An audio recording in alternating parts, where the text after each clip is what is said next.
Good morning guys. Ito ngayon guys tumila ng ulan. Kanina guys ay malakas ang ulan. Kaya itong aming sasakyan ngayon ay nilinis ng aking asawa. Dahil naputikan.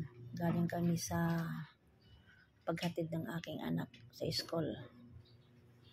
Ay naputikan guys.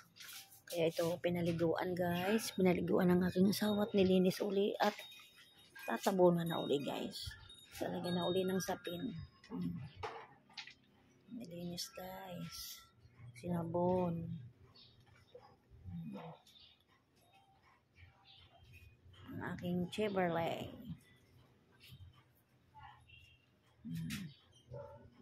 Simpleng buhay na kay ganda.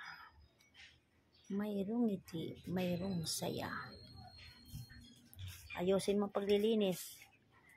Kung ayaw mo masaktan ka ha. Mananakit si host.